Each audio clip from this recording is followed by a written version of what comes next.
Gebiar Umrah dan Holiday, Gemdai 2024, hadir di Mall Ratu Indah, Mari, Makassar pada 26 hingga 28 Juli 2024. Gemdai menjadi ajang, direct selling, para agent travel, baik lokal maupun nasional untuk memperkenalkan produk dan layanan kepada masyarakat menyambut musim Umrah 1446 Hijriah. Event pameran ini hadirkan PT Raja Idea Komunika dengan mengangkat tagline, The Largest Muslim Travel Event in East Indonesia. Gemdai 2024 didukung 3 asosiasi umrah yaitu Ampuri DPD Sulampua, Kesturi DPD Sulsel dan DPD Ampu Sulawesi. Project Director Gemdai, sekaligus Direktur PT Raja Idea Komunika, Mawarda DJ menjelaskan bahwa Gemdai kedua kalinya dihadirkan setelah sukses pada 2023. Menurutnya, Gemdai menjadi event yang menandai pulihnya industri umrah dan haji serta perjalanan wisata setelah vakum dari pandemi. Warda mengatakan, tingginya permintaan umrah menjadi sinyal positif bagi pelaku industri perjalanan ibadah umrah dan haji. Olehnya, Gemdai 2024 menghadirkan 40 booth pameran yang terdiri dari penyelenggara perjalanan ibadah umrah, PPIU, dan penyelenggara ibadah haji khusus, PISulsel dan nasional. Selain PPIU, ada juga booth dari stakeholders terkait seperti perbankan, insurance, dan beberapa industri berkaitan dengan ibadah haji dan umrah.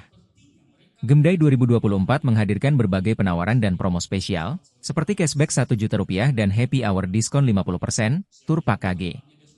Selain itu, Bank CIMB Niaga Syariah sebagai bank partner Gemdai 2024 juga menyiapkan promo spesialnya. Cuman memang kalau kita lihat yang beredar sekarang, Kementerian Kesehatan sudah mengeluarkan edaran.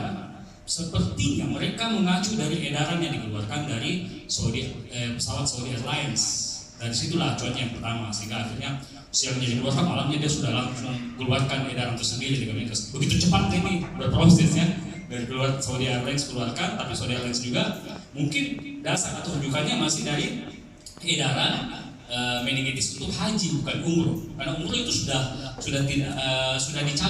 dicabut. Nah sekarang sampai saat ini masih pro kontra. Kami sendiri dari Ampuri masih tetap menolak, tapi kondisi di bandara instansi terkait sudah mengharuskan menggunakan kartu kuning, karena kan vaksin terus kartu kuning. Cuman yang kita harapkan adalah kalaupun mereka akhirnya memperlakukan ini secara sepihak, ya, kenapa saya bilang sepihak? Mestinya jelas dong dasarnya, yang harus berdasarkan edaran atau maklumat dari Saudi dulu baru dia keluarkan. Tapi kalau memang sudah harus dikeluarkan dan kita tidak bisa diberangkatkan, ini kan resikonya besar juga.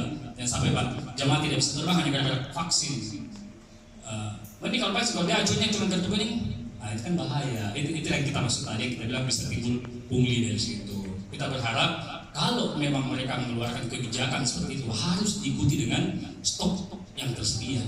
Jangan sampai jamaah mau vaksin, kartu kuningnya tidak ada. Oke dia vaksin, tapi kartu kuningnya tidak ada. Inilah yang dijadikan alasan, mana buktinya?